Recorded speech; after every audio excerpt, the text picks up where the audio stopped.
In front of me is Motorola Edge 16 Neo, and today I would like to show you how you can open apps in split screen view.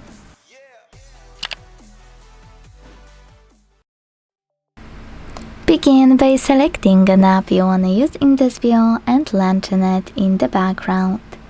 Then do the same with a second one, and with both of them launched, make sure to go into the background apps. Now, click on the icon of an app you want to use on the top half of your screen and select split screen. Then tap on the second one and enjoy using both at once.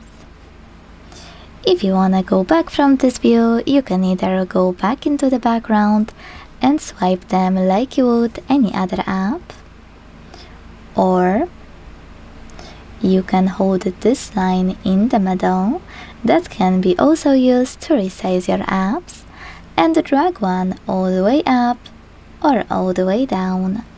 Then tap on home button to close the remaining one. Thanks so much for watching. If you enjoyed this video, don't forget to leave a like, comment and subscribe. Bye!